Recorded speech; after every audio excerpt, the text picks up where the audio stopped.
ओम इदं विष्णुविचक्रमे त्रेधा निदते पदम समूढ़मशपाघुसुरे स्वाहा. નમો નમઃ. તમારા બધાનું સ્વાગત કરું છું આધ્યાત્મિક મહાશક્તિમાં.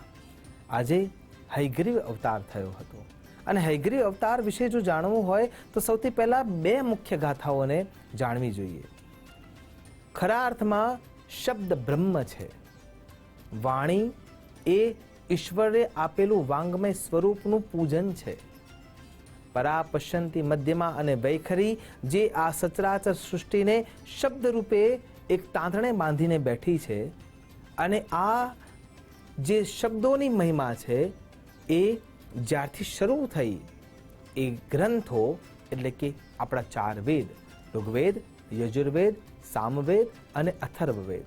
બ્રહ્માજીએ જ્યારે સૃષ્ટિની રચના કરી એ વખતે શબ્દો હતા નહીં, નીરવતા હતી અને નીરવતાના કારણે થઈને બ્રહ્માજી ખૂબ દુઃખી થયા હતા. ભગવતી સરસ્વતીની આરાધના કરવામાં આવી. ભગવાન શ્રીમન નારાયણે એમાં પોતાનું યોગદાન મૂક્યું અને ત્યાંથી જ્ઞાનની સરવાણી વહેવા લાગી અને શબ્દોની સાથે સાથે અવાજની પણ શરૂઆત થઈ. સાથે સાથે જ્ઞાનરૂપી જે શબ્દ મળ્યા એને સંચિત કરવાનું કામ બ્રહ્માજીએ વેદોના માધ્યમથી કરી નાખ્યું અને આ સૃષ્ટિની જે ચલાયમાન જ્ઞાનરૂપ જે સંચરણ શક્તિ છે એને એમને વેદમાં સંહિત કરી.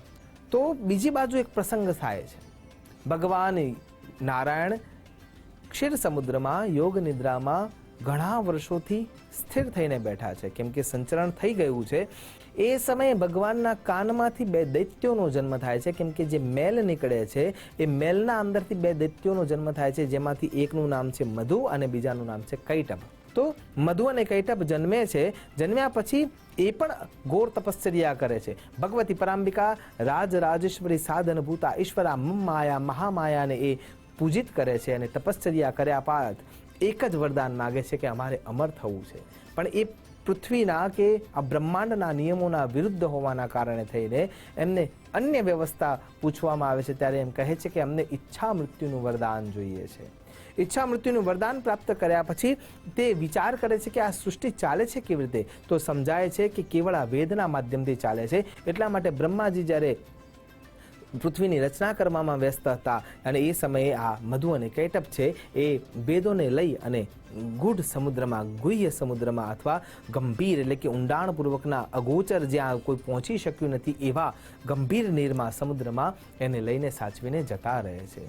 જ્યારે વેદ નથી રહ્યા, જ્ઞાન નથી રહ્યું, શબ્દ નથી રહ્યા તો એ સમયે એને બચાવવાનું દાયિત્વ, પોષણ કરવાનું જે દાયિત્વ છે એ નારાયણનું થઈ જાય છે અને નારાયણ પોતાના મસ્તક પર હયગ્રીવ રૂપે એટલે કે ઘોડાનું મસ્તક લે છે કેમ કે એમને તીવ્ર સુગંધ એમાંથી મળે છે, શબ્દોનો તીવ્ર અવાજ સાંભળવો છે અને એ જે શક્તિ છે એ ઘોડામાં હોય છે. એટલે ભગવાન હયગ્રીવના રૂપમાં એટલે કે ઘોડાના મુખવાળા થાય છે અને ચતુર્ભુજ રૂપ ધારણ કરી અને સમુદ્રના અંદર એ વેદોને શોધવા માટે જાય છે. જ્યારે મધુ કૈટભ પાસે હતા અને ખબર પડે છે તો એના સાથે યુદ્ધ થાય છે. અનેક યુગો સુધી એ યુદ્ધ ચાલી રહ્યું છે પણ મધુ કે કૈટભ મરતા નથી. અને એ વખતે જ્યારે મધુ કૈટભ સાથે યુદ્ધનો પ્રસ્તાવ હતો અને યુદ્ધ થયા પછી આટલો બધો ભીષણ યુદ્ધ થયું છતાંય નારાયણ પણ થાકતા નથી અને મધુ કે કૈટભ પણ થાકતા નથી. એ વખતે સામેવાળા દૈત્યોમાં અભિમાન આવે છે કે અમે કોને હરાવી રહ્યા છીએ.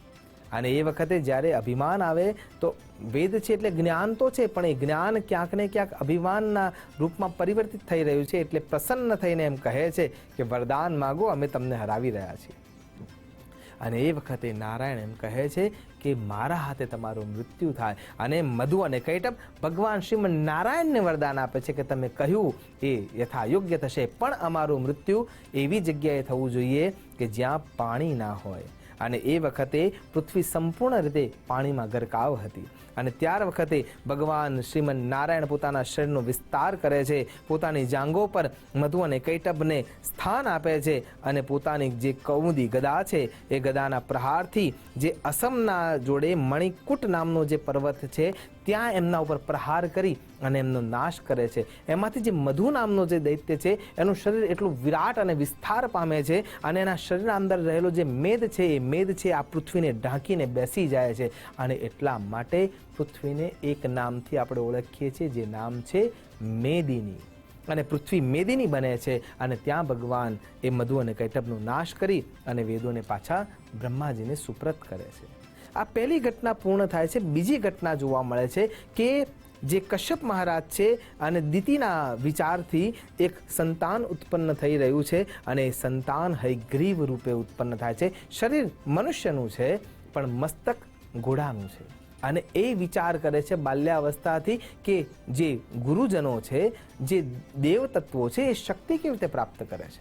તો જ્યારે યજ્ઞ થાય છે, યાગ થાય છે, વ્રત થાય છે, વિધિ થાય છે, વિધાન થાય છે, પૂજન થાય છે, અર્ચન થાય છે, યજ્ઞના અંદર આહુતિ અપાય છે અને એ આહુતિમાંથી જે રસ તૈયાર થાય છે એ રસ જ્યારે દેવ લોકો કે દેવગણો કે દેવ તત્વો જ્યારે એને પ્રાપ્ત કરે છે ત્યારે એ શક્તિવંત થાય છે અને એ વિચાર કરે છે કે જો હું આ નિયમોને જ પચાવી લઉં તો દેવતાઓ પાસે શક્તિ નહીં રહે અને તપશ્ચર્યા કરે છે મમ માયાની. અને મમ માયાની તપશ્ચર્યાના અંતે જ્યારે શક્તિવંતતાને પ્રાપ્ત કરે છે અને શક્તિ સંભૃત થાય છે અને એ પણ અમરત્વતાનું જ વરદાન માગે છે, પણ ભગવતી ના પાડે છે કે એ નિયમ વિરુદ્ધ છે, એટલા માટે અન્ય કોઈ વરદાન માગો.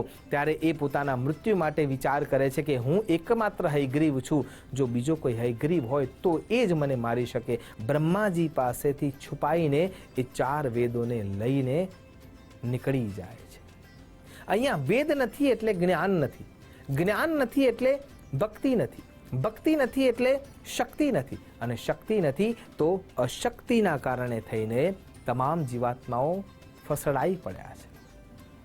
દેવો પણ નિસ્તેજ થઈ ગયા છે. ભગવાન નારાયણ એ દૈત્ય સાથે યુદ્ધ કરવા માટે તૈયાર થાય છે. યુદ્ધ કરતા કરતા ભગવાન થાકે છે, જો કે એમની એ લીલા છે, કેમ કે એ લીલાધર છે. અને એ વખતે પોતાના જે સારંગ નામનું જે ધનુષ્ય છે એની પ્રત્યંચા ચડેલી છે અને એ જ ધનુષ્યના ટેકા ઉપર મસ્તક રાખીને સૂઈ રહ્યા છે.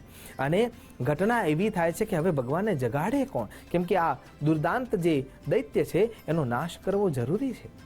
અને એ વખતે ભૃંગી નામનો જે કીડો છે અથવા એક આપણે જેને ગુજરાતીમાં ઉધેવ કહીએ છીએ, તો એ કીડાને ઉત્પન્ન કરવામાં આવે છે અને એ ભ્રમી નામનો પણ કીડો છે. અને બ્રહ્માજી એમ કહે છે કે આ પ્રત્યંચા તારે કાપવાની છે, જેથી કરીને ધનુષ્ય નીચે નમશે ભારથી મસ્તકના, અને જેવું નીચે નમશે ભગવાન જાગી જશે એટલે કોઈને દોષ નહીં લાગે અને કોઈને શ્રાપની ચિંતા પણ નહીં રહે. તો જેવો એ કીડો એ ભૃંગ એને કાપે છે અને આશ્ચર્યની વાત એ છે કે એ વખતે જે પ્રત્યંચા છે એ વીંટળાય છે અને એટલી તીવ્રતાથી જે અવાજ થઈ રહ્યો છે પ્રત્યંચાનો, અને એનાથી ભગવાન શ્રીમન નારાયણનું મસ્તક છેદાઈ જાય છે. બધા ચિંતિત, બધા અવાક, બધા મૌન કે આ શું અમંગળ થઈ ગયું.